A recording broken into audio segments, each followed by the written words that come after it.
Eu caminhei sozinho pela rua,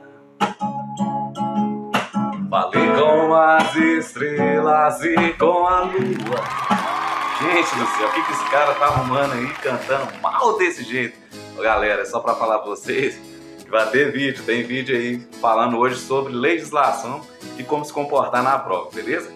Essa doideira aqui que eu tô fazendo é pra falar que nesse vídeo eu não vou estar, porque eu vou estar resolvendo uns probleminha aí, que eu vou tirar uma folguinha, né, papai? Mas até o nosso parceiro aí, Jefferson Royal, entrevistando o nosso amigo e companheiro, gente fina demais, Júnior Lima. Vale a pena acompanhar, galera. E aí, pessoal, como é que vocês estão? Eu acho que já conhece o cenário aqui, né? E eu falei com vocês que eu ia voltar aqui, porque o rapaz aqui, ó, tem conteúdo demais pra passar pra gente. É um rapaz que dispensa comentário, mas eu vou comentar. Esse aqui é o Júnior Lima, ele é coach, conhecedor de trânsito, sabe tudo e mais um pouco. Já falei sobre ele, a gente fez um vídeo super legal. Vou deixar um pedacinho pra vocês verem isso, vocês estão gostando do vídeo, olha aí. O exame. Alguns já sentem até frio na barriga, né? Só de ver esse vídeo. Meu Deus. Olha só, o exame, a primeira coisa que você tem que entender, ele é 80% emocional. 20% é o que você aprendeu. Pois é, quem... Vou deixar que vocês... Olha aqui, vou deixar esse vídeo rodar, que o pessoal da edição falou, mas é um negócio legal, vocês vão editar isso aí pra mim tudo, tá? Ai, vamos lá então. E aí, sentindo o gostinho? Foi com gostinho de quero mais? Então volta lá, que eu tenho certeza que esse vídeo é muito legal e pode ajudar bastante daqui pra frente. Porque hoje eu vou falar de quê? Vamos falar do nervosismo na hora da prova da legislação. O que acontece na mente do aluno, na mente do ser humano, na hora que se topa com aquela provinha do Detran ali na frente. E mais uma vez, falando dele de novo, é o Júnior que vai falar comigo sobre isso. Comigo não, comigo e com você sobre isso. Beleza? E aí, Júnior, como é que está mais uma vez? Prazer estar com você aqui. É uma honra muito grande, viu, cara? Sempre minha, viu? Sempre minha. Olá, pessoal. Vamos disseminar um pouquinho esse assunto aí, que é existe toda uma perspectiva muito grande, mas também existe aí uma decepção, né, Jefferson? Júnior. Muito grande de várias pessoas quando tem que encarar essa questão da legislação. Vamos lá. Júnior. Legislação é uma coisa que a gente fica muito tempo dentro da sala de aula, estudando, se preparando para aquela prova, que é o que, querendo ou não, a porcentagem que você tem que tirar daquela prova é de 70% em 100. E assim, se for pensar bem, o tempo de estudo que você tem, é fácil fazer. Aqui no nosso estado são 30 questões, tem que fazer 21 para passar na prova, né, Júnior?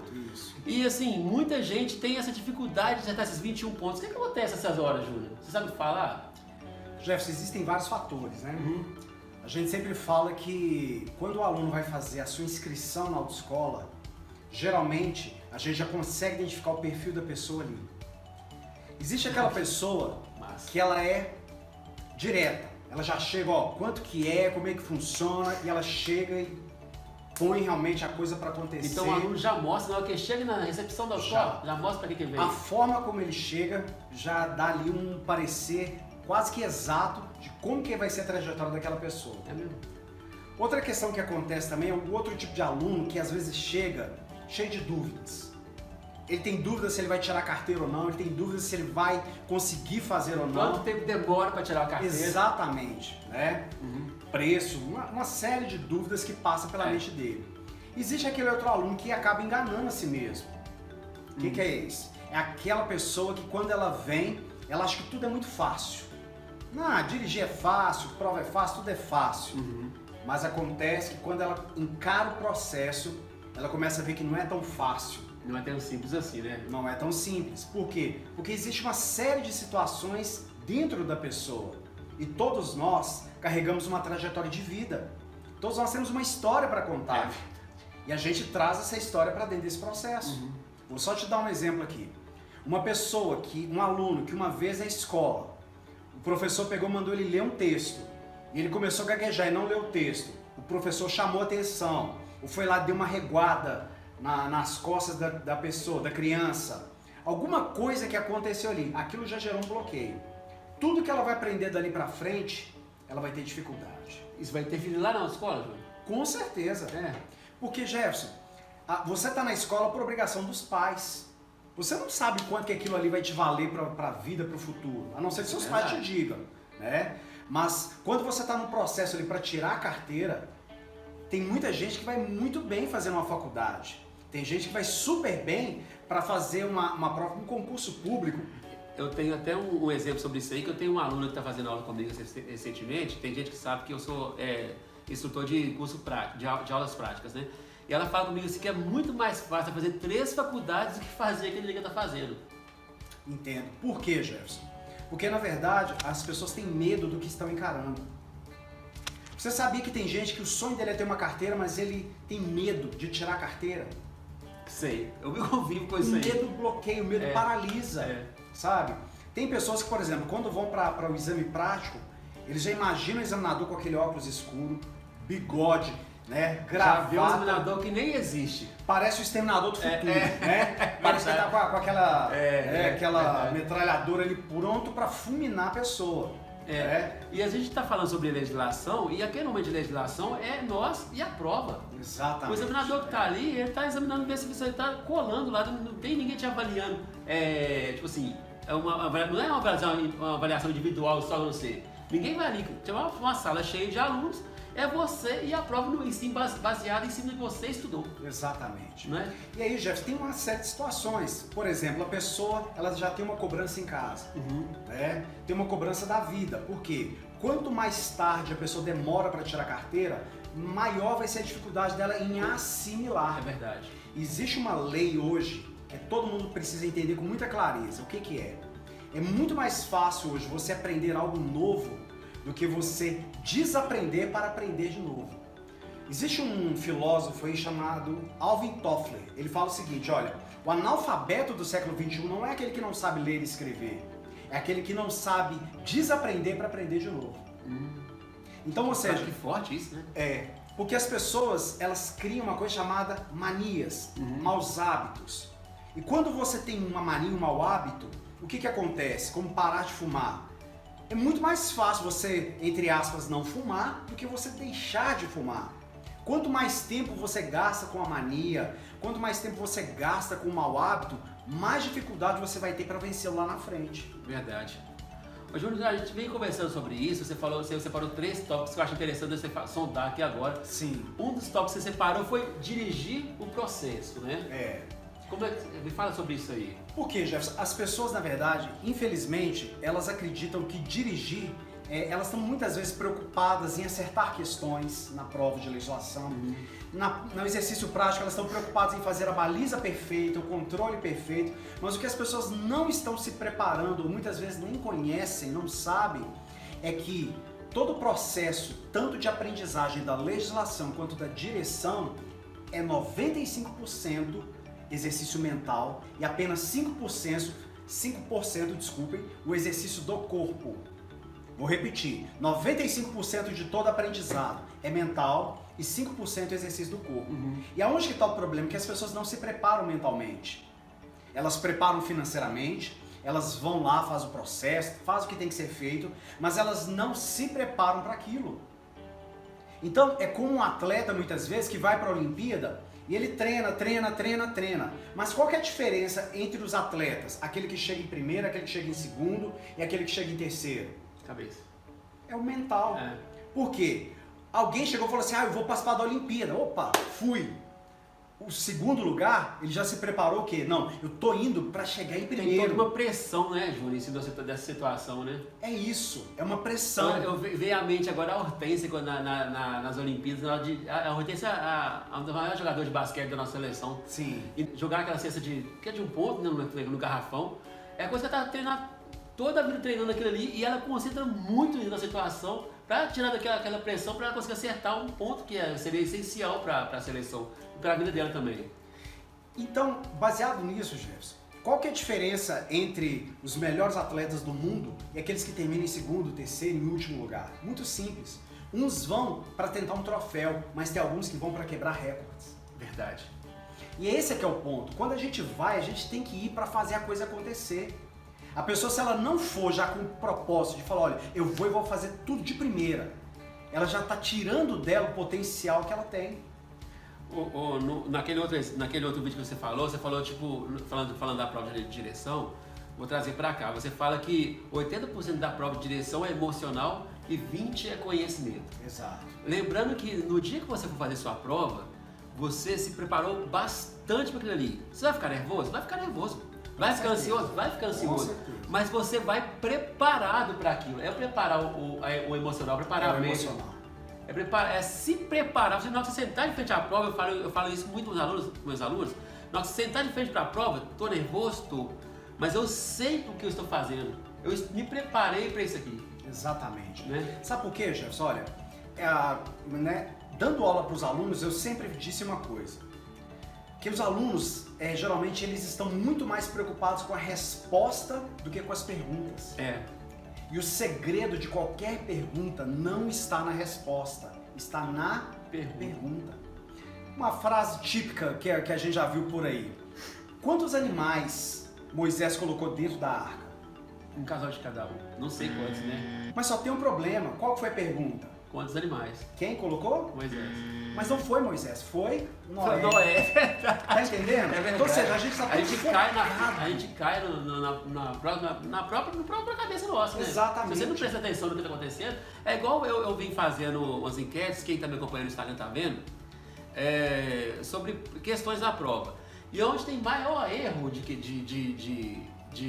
das questões é na hora que eu vou agora assim, ó, marque a alternativa incorreta. Isso. A alternativa incorreta. Aí na hora que você vai lá, você falando de tal, falando de tal, falando de tal. Aí você vai lá nas respostas, aquele final de frase te indica uma coisa que vai te fazer errado naquilo. É muita coisa que cai em prova. Você não lê direitinho, você não presta atenção bastante na questão, na pergunta que a pergunta está fazendo, você vai cair. Quantos animais que Moisés colocou na arca? Não foi Moisés. E eu respondi, não sei o que e tudo mais. Caí na própria pegadinha. Se você não prestar atenção na pergunta, é isso aí que acontece. Então, olha só que interessante. Né? Dentro disso, quando está escrito lá, por exemplo, assim, ó, todas estão corretas, exceto, né? Ou seja, o que você faz? Você inverte. Então eu vou procurar todas que estão erradas. Não é assim? Porque a gente tem que trabalhar com a pergunta. E toda a resposta ela está dentro da pergunta. Se a pessoa entender isso, ela vai diminuir drasticamente os problemas. Analisando a pergunta, você consegue cair na minha resposta sempre. Você vai na alternativa e você fala, isso aqui, ó. É interessante o que eu sugiro sempre é que leia de novo a pergunta para depois responder. Jefferson, são 30 questões. Os 15 primeiros minutos é igual jogo de futebol, é tenso.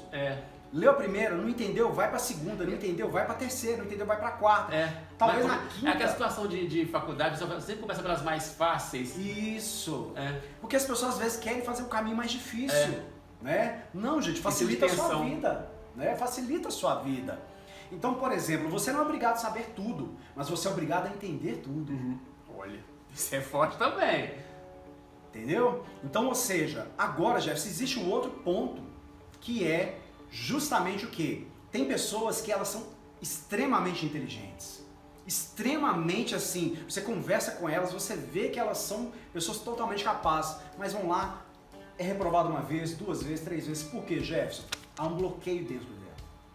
Às vezes uma filha, um filho, igual o caso que você citou, pode ser de alguém que às vezes o pai está falando para ela assim, olha, no inconsciente dela, você é burra, você não é capaz. Lá no berço. Lá dentro, lá atrás. Sabe, alguém falou isso para ela, um professor, alguém. Ela tentou fazer uma coisa, não deu certo, ela se sente incapaz. O que fazer, Júlio, nessa hora? Ela precisa de um acompanhamento, que seja psicológico, né? Então a pessoa já vem entendendo isso aí, pode ser que interfira lá na frente, né? Sim, porque já se ela entendendo isso na escola. Se ela desbloquear isso, ela desbloqueia a vida dela para qualquer coisa.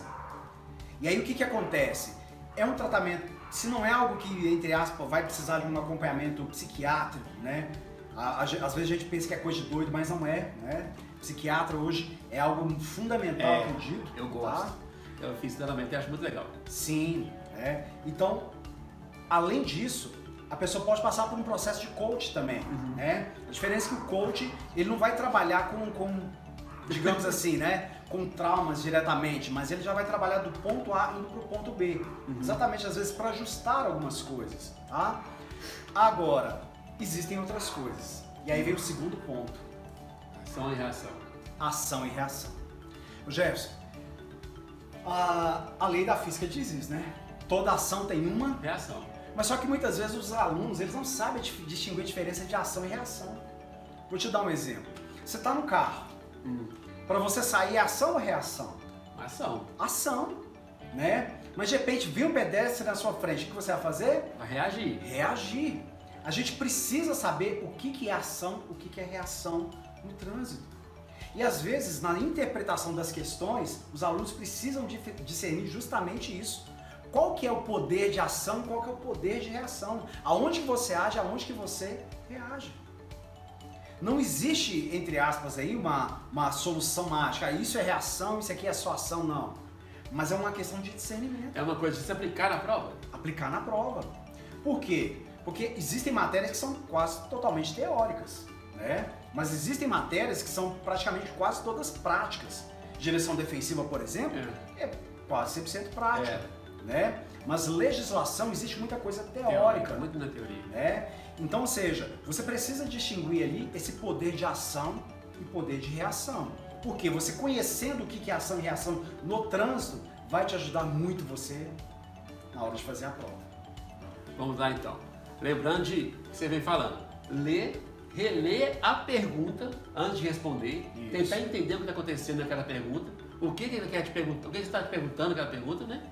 E saber responder. Exatamente. Por quê?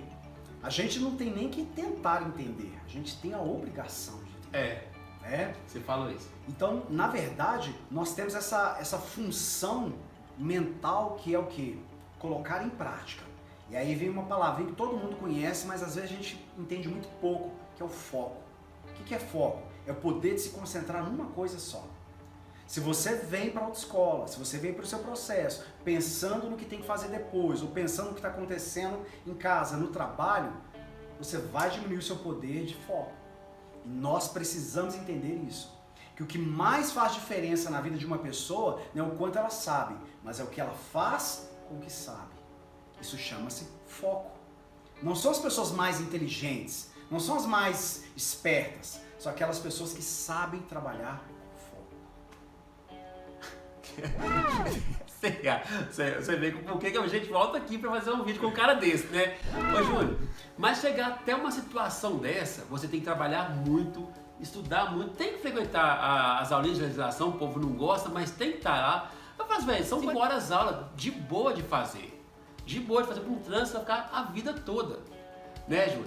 Aí dentro da sala de aula é aquilo ali, o tempo todo, persistindo, foco, entendendo. O que você sugere ali? Aí a situação que entra o terceiro tópico que você falou, que é... Jefferson, é proibido acertar tudo.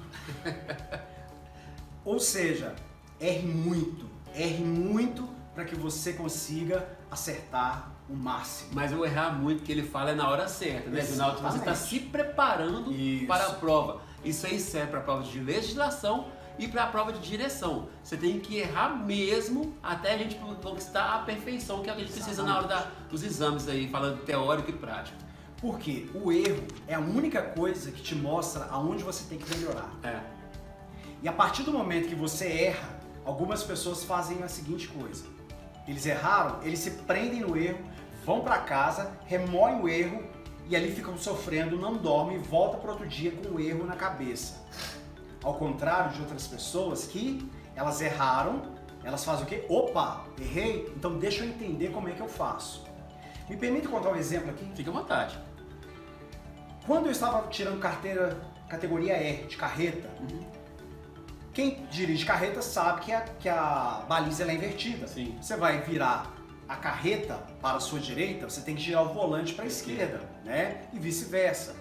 E eu fiquei 3 aulas com aquilo. Só que na terceira aula, no final dela, cheguei para o instrutor e falei assim, olha, Moacir, o nome dele. Falei, Moacir, deixa eu escrever isso aqui. Isso era numa sexta-feira. Eu escrevi todo o passo. Vira para cá, tantas para lá, escrevi tudo. Na hora que eu cheguei, estudei aquilo no fim de semana. Quando eu cheguei segunda-feira, acabou. Porque tava aqui, ó. Ô Júnior, agora é minha vez de dar um testemunho. Manda ver. Eu estava numa aula de legislação recentemente e eu cheguei para os alunos da sala e falei assim, eu vou ensinar vocês a fazer a cola para a prova de legislação. Eu falei, então ensina, eu vou ensinar. Mandei eles pegar, cada um pegar um post, aqueles, acho que é colchete que chama, sei lá, como chama, esse papelzinho pequenininho. Sim. E a pergunta que você tinha dúvida, você anotar a cola para a prova. Só que você está fazendo a cola, você não vai levar a cola não. Aquilo é o seguinte, quanto menor o espaço que você escreve a sua dúvida, maior o seu poder de concentração naquilo ali. Sabe? Aí a hora que você vai concentrar, e eu tenho certeza, se você fizer isso, aonde você tem dúvida, a questão que você tem dúvida, a matéria que você tem dúvida, seja ela qual for, para direção, para a vida, com certeza, você concentrou ali, nunca mais você vai errar naquilo ali. Com certeza. A gente Quando você fez, você anotou, você não errou mais, né? Não errei mais. Aí dali foi só melhorando. Mas por quê, Deus? É questão de concentração. E uma coisa que nós temos que entender, né? E é muito importante isso. Tem alunos que vão chegar, eles vão simplesmente cruzar os braços, vão ouvir ou ver o que está acontecendo na sala e vão assimilar aquilo com maior clareza. Mas tem gente que está ali tentando entender, ele escreve, ele anota, mas ele não consegue assimilar da mesma forma. Por quê? Porque todos nós temos que respeitar o nosso nível de aprendizagem. É muito diferente do outro. Exatamente, Muito diferente. muito diferente. Muito diferente de aluno para outro. É muito diferente a forma que um absorve uma situação e que o outro não absorve. Um absorve e o outro absorve também. É muito diferente a forma que é o nível, a demora de treino para treino, de estudo para estudo é muito diferente de uma pessoa para outra. E o problema é esse, por quê? Por que nas escolas, às vezes, um professor ele tem tanta dificuldade em lidar com uma classe? Porque às vezes ele não sabe discernir exatamente isso. Que cada aluno tem uma forma de aprender. Alguns aprendem vendo, outros aprendem escutando, ouvindo, e outros aprendem escrevendo. Então, ou seja, só que o mais impressionante, Jefferson, é que a maioria das pessoas elas aprendem nesse formato, é fazendo, escrevendo. São poucas as pessoas, eu não vou te dar aqui uma estimativa porque eu não sei, né, em porcentagem, eu gosto muito disso, mas eu não sei. Mas são poucas as pessoas realmente que têm essa capacidade, sabe, de ver uma coisa similar e aprender. A maioria das pessoas, pelo menos aqui no Brasil, são assim. Para elas aprenderem uma coisa, elas têm que estar fazendo. Exemplo, vai consertar um computador? Você não vai simplesmente pegar e ver e começar a consertar. Você vai ter que pegar, manusear, ver, errar. E aí vai lá, conserta, faz de novo. É assim que a maioria aprende. E você precisa entender qual é o seu processo de aprendizagem. Quando você entende isso, você passa a assimilar melhor. Por quê? A aula fica interessante não é porque o professor é melhor. Claro, tem professor que ele consegue levar a classe para um outro nível. Sim. Mas o melhor professor não é aquele que sabe muito. O melhor professor é aquele que fala a linguagem da classe. Consegue passar informação. Consegue passar informação. E ou seja, se você começa a ter interesse pelo professor, aí você vai ter interesse pelo conteúdo. Então da mesma forma, se você entendeu sua forma de aprender, você vai fazer com que aquela maneira seja a sua maneira de assimilar, ainda que aquela matéria não seja uma matéria legal, né? No conceito de muitos. Infelizmente no conceito de muitos não é. Mas aqui, deixa eu falar com vocês uma coisa, só para finalizar esse vídeo, porque se for a gente continuar conversando aqui, já vai ficar a vida toda. Uma frase que eu venho falando muito, eu comentei com o juiz sobre isso com o Júnior, que o trânsito, nós não estamos no trânsito, nós somos o trânsito. Muito bom isso. Não é bom? E assim, é muito interessante você que está na legislação, que está buscando esse conhecimento de trânsito, que vai levar para a sua direção, lembrando que vai chegar uma hora que vai sair eu do seu lado, vai sair o Júlio do seu lado e o seu instrutor do seu lado. E vai ser você e você. Você tem que entender tudo que está acontecendo, para você não correr o risco até de perder a sua permissão, né? A sua carteira, quando daqui para frente. Então a gente finaliza com isso. Eu fico muito feliz mais uma vez. Júnior, te agradeço muito, meu irmão. Mais uma vez, obrigado mesmo. Tenho certeza que isso, toda a minha tenho certeza que esse vídeo vai ser de grande valia para cada um de vocês. E outra, se gostou, não fique só para você não. Passe para frente, marque alguém. Tá tranquilo? Até o próximo aí, viu? Tamo junto. Segue esse cara aqui que vale a pena, viu, gente? Obrigadão, velho. Obrigadão, tamo junto, viu? Até mais. E aí, galera, se curtiu o vídeo, gostou aí com o nosso parceiro aí, o Jefferson e o Júnior Lima, deixa aí no comentário, bacana? Se tem alguma dúvida sobre legislação, sobre trânsito, quer sugerir algum vídeo também pra gente gravar, pode também deixar nos comentários aí. E você que não é inscrito, se inscreve, ativa o sininho da notificação que toda semana às quarta-feiras, às 18 horas, vai ter um vídeo novo e você vai acompanhando aí. Beleza, galera? Não se esquece, hein? Escreve aí que eu vou ali dar um rolê. Eu guarda, eu não sou vagabundo, eu não sou delinquente, sou um cara carente. Fui!